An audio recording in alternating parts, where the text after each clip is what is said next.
शायद इसीलिए इसे लाल समंदर कहते हैं।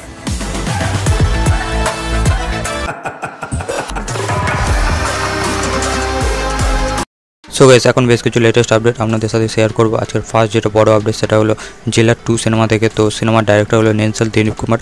তো এই সিনেমার স্ক্রিপ্টের ওপর সে অনেক দিন ধরে কাজবাজ করছে এবং সিনেমার স্ক্রিপ্ট পুরোপুরি এখনও লগ হয়নি, খুবই শীঘ্রই তা বলে মেকার্সটা অ্যানাউন্স করবে অফিসিয়ালি। তো এই সিনেমাতে আমরা ইয়োগী বাবুকে দেখতে পাবো। রিসেন্টলি সে একটা ইন্টারভিউতে জানিয়েছে সে এই সিনেমার সাথে যুক্ত আছে। দরবার এবং জেলা সিনেমার পর রজনীকান্ত এবং ইয়োগী বাবুকে আমরা থার্ড টাইম দেখতে পাবো। দেখা যাক সিনেমাটা আফটার কেমন হয় এবং পার্ট 1টা যে লেভেলে ছিল সেই লেভেলটাকে ম্যাচ করতে পারে কিনা সেটাই দেখবার হবে। আজকে সেকেন্ড আপডেটটি 2023-এ বাংলা ইন্ডাস্ট্রির সবথেকে বড় ব্লকবাস্টার সিনেমা প্রধানকে নিয়ে। তো সেই সিনেমার ওটিটি রিলিজ ডেট কনফার্ম হয়ে গেছে। এই সিনেমাটা 9th আগস্ট থেকে হইচই স্ট্রিম হবে।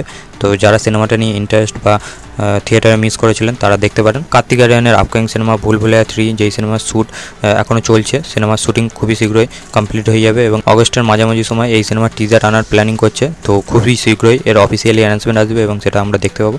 দেখা যাক টিজারটা অডিয়েন্সকে কোনো রকম এক্সাইটমেন্ট জাগাতে সক্ষম হয় কিনা। আজকে যেটা সবথেকে বড় আপডেট সেটা হলো জুনিয়র এনটিআরকে নিয়ে। তো তার আপকামিং একটা সিনেমা আসছে, যে সিনেমাটা ডাইরেক্ট করবে হাই নানা সিনেমার ডাইরেক্টর সৌরভ। এই আপডেটটা আগেই জানিয়েছিলাম। তো সেই সিনেমা রিলেটেড একটা আপডেট বেরিয়ে আসছে যে এটা 2টো পার্টে হবে এবং খুবই বিগ স্কেল অ্যাকশন ফিল্ম হবে। সিনেমাটা হাই নানা সিনেমার প্রোডাকশন হাউস ভাইরা এন্টারটেনমেন্ট তারাই প্রডিউস করবে। এই সিনেমার শ্যুট 2026 থেকে স্টার্ট হবে এবং সিনেমাটা 2027-এ রিলিজ হওয়ার কথা আছে। নেক্সট আপডেটটিও খুবই এক্সাইটিং, যেটা হলো স্পিরিট সিনেমা থেকে প্রভাসের আপকামিং সিনেমা সন্দীপ রেড্ডি ভাঙ্গার সাথে। তো সেই সিনেমাতে আমরা প্রভাসকে ডুয়েল রোলে দেখতে পাবো। এখানে সেই সিনেমার মেন প্রোটাগনিস্ট এবং সেই মেন সিনেমার অ্যান্টাগনিস্ট মানে হিরো ভিলেন দুটোই সে প্লে করবে, যেমনটা আমরা অ্যানিমেল বার্গে রণবীর কাপুরকেই হিরো এবং ভিলেন দেখতে পাবো। তো এমনই আপডেট বেরিয়ে আসছে এবং সন্দীপ রেড্ডি ভাঙ্গা একবার যেটা দেখিয়ে দিয়েছে সিনেমাতে, সেটা আবার সেকেন্ড টাইম কেমনভাবে দেখায় সেটাই দেখবার হবে। এবং এই সিনেমার শ্যুট 2025-এর জানুয়ারি থেকে স্টার্ট হবে। সিনেমাটা 2026-এর এন্ডে রিলিজ পাবে। রাম পোতিনের upcoming pan India film double smart. তো সেই সিনেমার ট্রেলার রিলিজ ডেট কনফার্ম হয়ে গেছে। এই সিনেমার ট্রেলার 4th আগস্ট আসছে। তো সিনেমাটা নিয়ে সেইভাবে হিন্দি বেল্টে হাইপ বা বাস কোনোটাই নেই। আপনার দেখা যাক সিনেমাটার ট্রেলার আসার পর অডিয়েন্সের মাঝে নর্থ ইন্ডিয়াতে কোনো রকম হাইপ তৈরি করতে পারে কিনা। নেক্সট আপডেটটি খুবই এক্সাইটিং, যেটা হলো শাহরুখ খানের কিং সিনেমা থেকে। তো সেই সিনেমাতে আগেই আপডেট দিয়েছিলাম যে মেন অ্যান্টাগনিস্টের রোল প্লে করছে অভিষেক বচ্চন। এছাড়া সাউথ থেকে অর্জুন দাসকেও আমরা দেখতে পাবো কোনো এক অ্যান্টাগনিস্টের রোলে।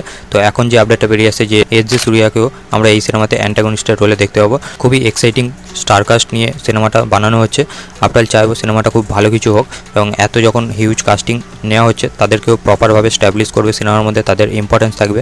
সেটা দেখা যাক কীরমভাবে ডাইরেক্টর সুজয় ঘোষ দেখাতে পারে। তো আজকে লাস্ট অ্যান্ড ফাইনাল আপডেটটি হলো কিছুদিন আগে আপডেট বেরিয়েছিল যে আমির খান তামিল ব্লকবাস্টার সিনেমা মহারাজার রিমেক রাইটস কিনে নিয়েছে এবং সেই সিনেমাটা সে হিন্দিতে রিমেক করছে। সিনেমার মেল লিডে সে নিজে থাকতে পারে কিংবা অন্য কোনো বলিউড অ্যাক্টরকে আমরা দেখতে পেতে পারি, বলিউডের কোনো আননোন ফেসকে আমরা দেখতে পেতে পারি। তো তার মধ্যে আরও একটা আপডেট বেরিয়ে এসেছে আমির খান ডাইরেক্টর রাজকুমার সন্তোষের সাথে নেক্সট সিনেমা করতে পারে, যেটা একটা সোশ্যাল কমেডি ড্রামা ফিল্ম হবে, যেমনটা আমরা 3 ইডিয়টস দেখতে পেয়েছিলাম। তো এটা এখনো পর্যন্ত ইনিশিয়ালি মেকার্সদের কথাবার্তা হয়েছে, মানে ডাইরেক্টর এবং অ্যাক্টরের। দেখা যাক ফিউচারে আমরা কনফার্ম দেখতে পাই কিনা। এই ছিল আজকের বেশ কিছু লেটেস্ট আপডেট। আপনাদের কেমন কি লাগলো অবশ্যই কমেন্ট করে জানাবেন। আমার এই ভিডিওটা ভালো লাগলে লাইক করবেন, শেয়ার করবেন, চ্যানেলে নতুন হয়ে চ্যানেলটিকে সাবস্ক্রাইব করে দিবেন। Till then by.